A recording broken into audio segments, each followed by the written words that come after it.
Como garçonete, ela ficou paralisada ao ver que o bilionário era seu marido, que havia morrido 7 anos antes. E se o homem por quem ela havia lamentado por 7 anos, o amor de sua vida, nunca tivesse ido embora, e se ele voltasse sem nenhuma lembrança dela, do filho ou da vida que construíram juntos? Emily Stevens, 34, era uma sobrevivente em uma cidade que devora sonhadores e os cospe fora. Sua vida era uma roda de hamster com turnos duplos no Rose Diner, um restaurante nos arredores da zona sul de Chicago. As luzes de neon piscantes e as cabines de vinil rachadas do restaurante eram seu mundo, agora muito distante da vida que ela conhecera um dia. Seu cabelo, antes vibrante e saltitante, estava preso em um coque bagunçado. Seu rosto estava marcado pela exaustão. Cada dólar que ela ganhava ia para sua filha de 6 anos, Emma, cuja leucemia era uma ladra implacável, roubando-lhe a infância e a esperança de Emily. Emma era a âncora de Emily, sua razão para seguir em frente. As contas do hospital eram uma montanha, cada uma um lembrete de quão perto elas tinham chegado de perder tudo. O apartamento de Emily, um quarto sem elevador e com a tinta descascando, era um santuário para a sobrevivência. Os desenhos de Emma estavam pendurados na geladeira, as contas médicas empilhadas no balcão. Emily nem sempre viverá assim. 7 anos atrás, ela era Emily Stevens, esposa de Michael Stevens, um magnata bilionário da tecnologia cujo império de software mudou o mundo. Eles se conheceram na faculdade. Ela, uma bolsista dedicada. Ele, um visionário carismático. O amor deles era apaixonado e desafiava todas as probabilidades, até que um acidente de carro levou embora. A polícia disse que o BMW de Michael caiu de uma estrada costeira, os destroços engolidos pelo Oceano Pacífico. Nenhum corpo foi recuperado, apenas metal retorcido e um vazio que consumia o coração de Emily. Ela ficou com uma Emma recém-nascida e uma dor tão pesada que quase a destruiu. Agora ela era apenas mais uma garçonete, invisível para a elite da cidade. Seus sonhos enterrados com o marido. Eram 23h03 de uma quinta-feira chuvosa. O restaurante estava movimentado com a multidão de sempre. Caminhoneiros tomando café preto. Enfermeiras do turno da noite fazendo um lanche rápido. Um casal discutia aos sussurros. Emily encheu mais um copo para Big Al, um cliente regular que dava gorjetas de 25 centavos, contava histórias de seus dias de glória. Seus pensamentos estavam em Emma, que estava com a senhora Carter, a vizinha que cuidava de suas crianças durante os turnos da noite. A última rodada de quimioterapia havia enfraquecido Emma, e o estômago de Emily se contraiu ao pensar na visita ao hospital no dia seguinte. O sinal tocou. Emily olhou para cima, seu sorriso ensaiado pronto. Um homem entrou, seu terno sob medida visivelmente fora do lugar. Ele era alto, seu cabelo escuro penteado para trás. Sua presença dominava o ambiente como um holofote. Algo nele a fazia arrepiar.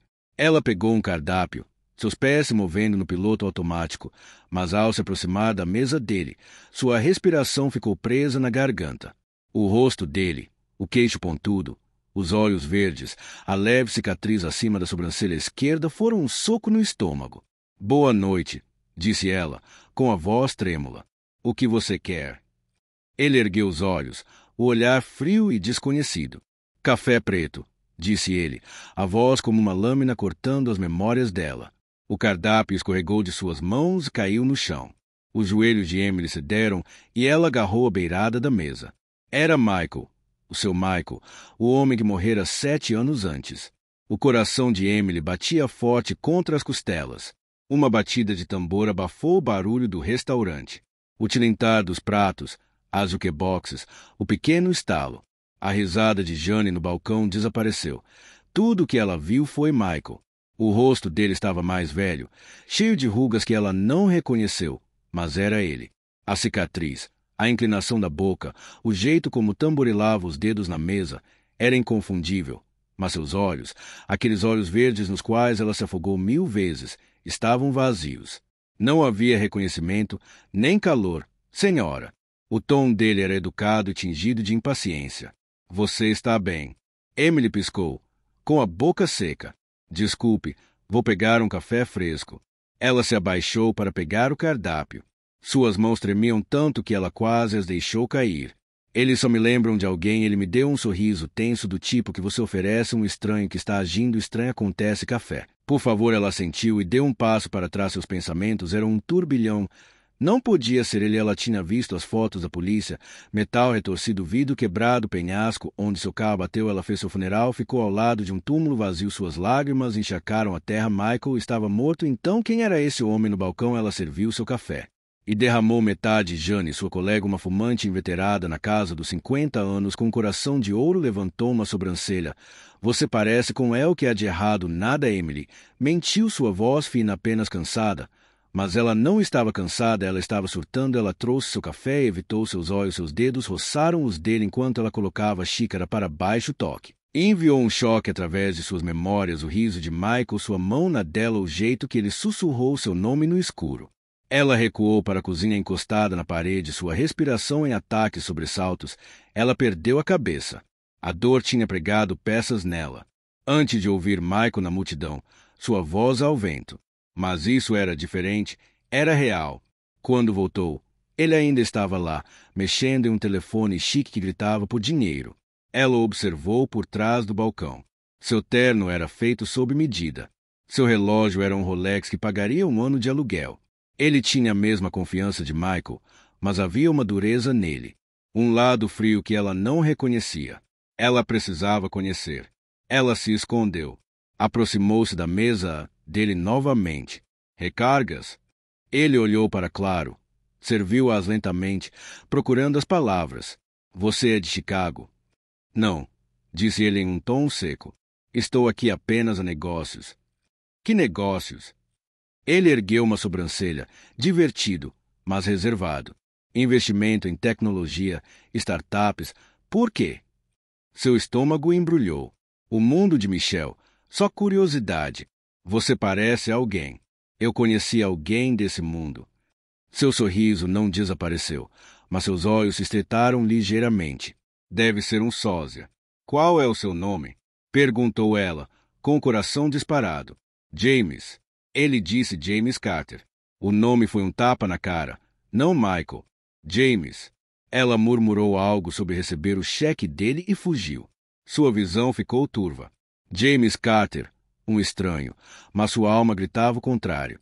O turno de Emily havia terminado, mas ela ficou e o observou.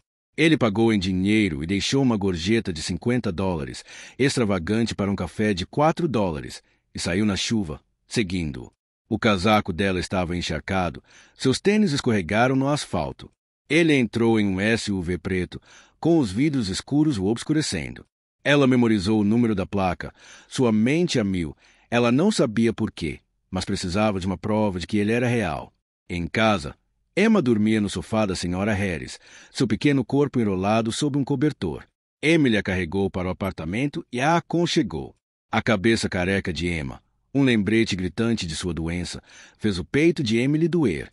Ela se sentou ao lado da filha e sussurrou promessas que não tinha certeza se conseguiria cumprir. Vai ficar tudo bem, querida. A mamãe te recebe amanhã. Emily ligou dizendo que estava doente. Ela não conseguia encarar o restaurante, ainda não. Em vez disso, foi à biblioteca e procurou James Carter nos computadores antigos. Os resultados foram impressionantes. Perfis do LinkedIn, artigos a Forbes, fotos de eventos de gala. James Carter, 38, um titã da tecnologia de São Francisco, conhecido por seus negócios implacáveis e passado misterioso. Nenhuma menção a Michael Stevens, nenhuma conexão com a vida dela, mas as fotos eram inegáveis. Era ele, os mesmos olhos, a mesma cicatriz. Ela imprimiu um artigo e o enfiou na bolsa. Suas mãos tremiam. Ela precisava de mais. Procurou o acidente de Michael, vasculhou notícias antigas. Os detalhes eram escassos. Acidente de carro, ninguém dado como morto. Algo a incomodava, um fio solto que ela não conseguia identificar naquela noite. Ela voltou para o restaurante, torcendo para que ele aparecesse. Ele não apareceu. Os dias passaram e a obsessão de Emily cresceu. Ela negligenciou seus turnos. Suas contas se acumularam. A senhora Harris notou a mudança, seus olhos gentis preocupados. Você me assusta, o que está errado? Não posso explicar, disse Emily, sua voz embargada. Ainda não, ela continuou cavando pedaços da vida de James Carter. Ele tinha aparecido 5 anos atrás, sua história antes disso, uma lousa em branco, sem família, sem amigos de infância, apenas um homem sem passado que se ergueu como uma fênix com bilhões. Não fazia sentido, então, 10 dias depois, ele voltou para o restaurante. O coração de Emily saltou. Desta vez ela estava pronta. Ela o serviu na mesa, sua voz firme. Enquanto ela trazia o café, ela se sentou em frente a ele, ignorando o olhar de Jane. Eu preciso falar com você, ela disse. Ele franziu a testa. Ele estava em guarda. Você não é James Carter. Ele apertou o queixo. Senhora, você foi longe demais. Seu nome é Michael Stevens, ela disse em uma voz baixa, mas feroz. Você é meu homem. As palavras pairavam como uma guilhotina. Michael, o James olhou para ele.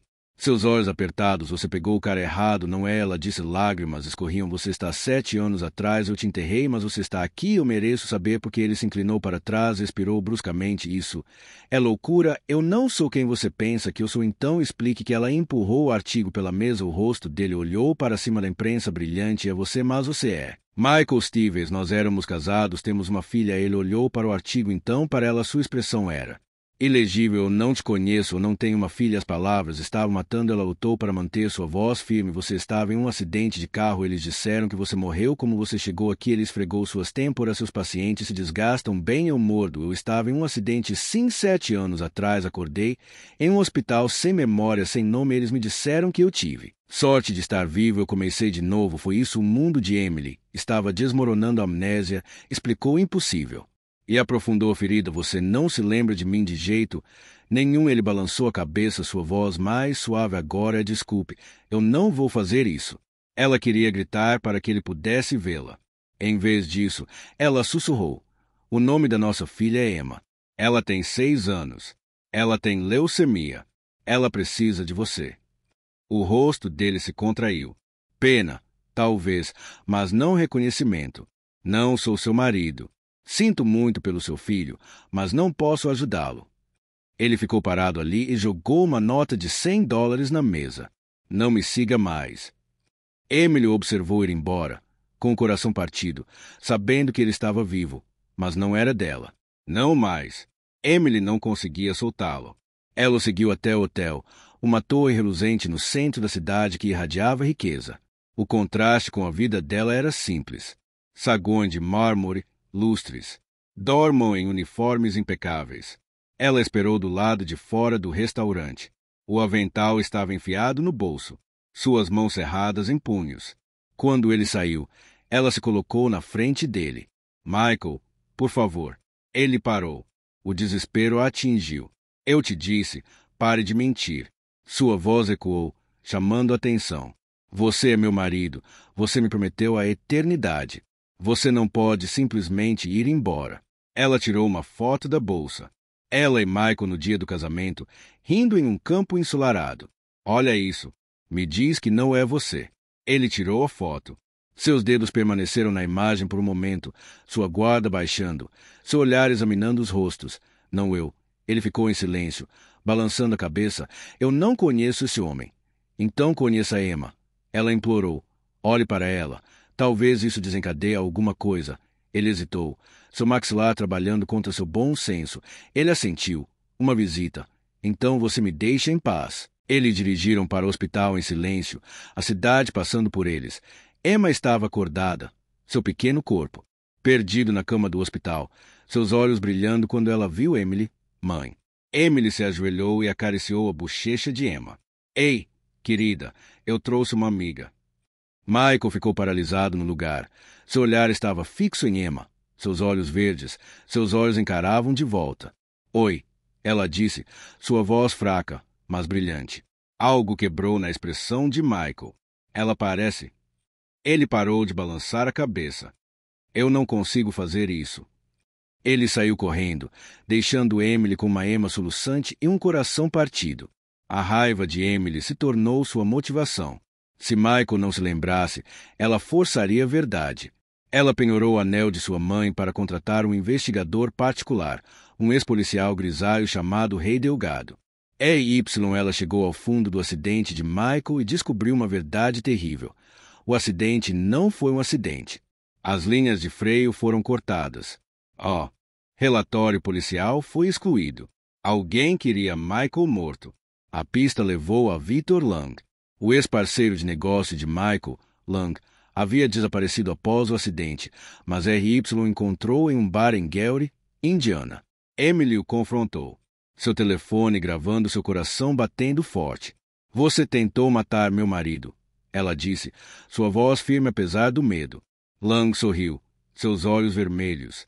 Stevens era um ladrão. Roubou minhas ideias e meu futuro. Teve o que merecia. Quem te ajudou? Emily engasgou com a voz. Lang riu e derramou a bebida. Você acha que eu fui o único? Toda a diretoria dele queria que ele fosse embora. Ele era grande demais, implacável demais. Me pagaram para confessar. O sangue de Emily gelou. Ela saiu com a gravação, com as mãos tremendo. A confissão de Lang valia ouro, mas levantava uma questão mais sombria. Por que manter Michael vivo? Por que apagar seu passado? Ela trouxe as provas para Michael e invadiu seu escritório. Ele estava sozinho, o horizonte da cidade brilhando atrás dele. Seu acidente foi um assassino de aluguel, disse ela. Ele bateu a gravação na mesa. Tentaram te matar. E eles ainda estão por aí. Ele ouviu, com o rosto pálido. Por que eu deveria confiar em você? Porque sou sua esposa, disse ela, com a voz embargada. E porque estou lutando pela nossa família. Michael concordou com a terapia. Seu mundo estava desmoronando. As sessões eram brutais. Sua mente, um labirinto trancado. O Dr. Patel, neurologista especializado em traumas, o submeteu à hipnose. Fotos antigas, gatilhos. Emily estava lá, trazendo lembranças. Uma fita cassete do primeiro encontro deles. Os sapatinhos de bebê da Emma. Os votos de casamento. Lentamente, fragmentos emergiram. Michael se lembrou de uma praia. O riso de Emily. O cheiro do perfume dela. É você. Ele sussurrou. Lágrimas rolaram. Eu vejo você. A descoberta veio durante uma visita ao hospital. Emma lhe deu um desenho. Uma família sob um arco-íris. Bonecos palitos de mãos dadas. Para você. Pai. Ela disse em voz baixa. Michael congelou. Pai. Emma assentiu. Seus olhos brilharam. Mamãe disse que você voltaria. Ele desabou, soluçando. Memórias inundou de volta. Ele se lembrou dos votos de Emily. Do primeiro choro de Emma. Da vida que eles construíram. Sinto muito, disse ele, abraçando os dois. Eu não sabia. Emily se agarrou a ele, com o coração dividido entre a alegria e a dor. Você está aqui agora, disse ele. As memórias de Michael trouxeram clareza e perigo. Lang não era o mentor. A presidente de sua empresa, Evelyn Cross, uma CEO de aço, havia orquestrado o ataque por medo da visão perturbadora de Michael. Eles haviam subornado policiais, falsificado arquivos e reconstruído Michael como James Carter, uma figura submissa. Quando ele sobreviveu, eles financiaram sua nova vida e o mantiveram sob vigilância. Ele e Michael cavaram mais fundo, recrutando a hacker Zoe Cruz para se infiltrar nos servidores da empresa. Zoe encontrou e-mails, transferências bancárias, um rastro de dinheiro sujo. Mas Evelyn estava um passo à frente. Certa noite, o apartamento de Emily pegou fogo. Ela e Emma escaparam por pouco de um bilhete nos escombros que dizia: "Parem de cavar." Aterrorizada, mas desafiadora, Emily instou Michael a tornar isso público. Eles não podem silenciar nenhum de nós, disse ela. Ele hesitou, dilacerado pela culpa. Eu os armei para isso, então consertem, disse ela, com a voz furiosa por Emma. Ela passou as evidências para a jornalista Sarah Guan, cuja denúncia abalou o mundo da tecnologia. Evelyn e o conselho foram presos. Seu império ruiu, mas a vitória foi agridoce. Michael havia perdido 7 anos, e nenhuma justiça poderia desfazer isso, mas a conspiração era mais profunda do que eles suspeitavam. O hacking de Zoe expôs uma rede obscura, não apenas o conselho de Evelyn, mas uma conspiração de magnatas da tecnologia que lucraram com a morte de Michael. Eles se aproveitaram de sua ausência para monopolizar a indústria e enterrar seu projeto revolucionário de inteligência artificial, Prometheus, que prometia democratizar a indústria de tecnologia. Esses atores não eram apenas tubarões corporativos. Eles eram inescrupulosos, com conexões com empresas de segurança privada e contas offshore. Um nome se destacou em particular: Marcus Hale, um bilionário recluso que havia sido mentor Michael logo no início, apenas para atraí-lo quando sua ambição ultrapassou a parceria. Emily e Michael perceberam que haviam pesado em um vespeiro. Carros estranhos seguiram Emily até a lanchonete. Seu telefone vibrou com mensagens anônimas. Vocês não podem se esconder. Certa noite, um homem de moletom preto os encurralou no hospital. Estacionamento. Sua voz baixa e ameaçadora. Deixem para lá ou o garoto vai pagar. O medo de Emily se transformou em aço. Ela não estava apenas lutando por Michael, agora estava lutando pelo futuro de Emma. Eles lutaram para chegar a um lugar seguro, uma casa suburbana indefinida arranjada por Sarah Noah. Zoe reforçou seus dispositivos, mas a pressão era implacável. Michael lutava com suas memórias que retornavam, sentindo o peso de seus erros passados. Eu construí este mundo, disse ele a Emily, com a voz retumbante. Eu fiz inimigos que eu nem via. Então nós os enfrentamos juntos, disse ela, pegando sua mão. Não vamos executar. O plano deles era arriscado, infiltrar-se na propriedade particular de Hale durante uma festa de gala, onde Zoe acreditava que ele guardava evidências físicas do encobrimento da Prometheus. A gala foi um evento glamouroso, um contraste gritante com o mundo de Emily. Taças de champanhe, quarteto de cordas, bilionários envoltos em charme. Emily se passou por uma garçonete, com o coração batendo forte enquanto se esgueirava pela multidão. Michael usou seu pseudônimo, James Carter, misturando-se ao seu charme para mascarar seu nervosismo.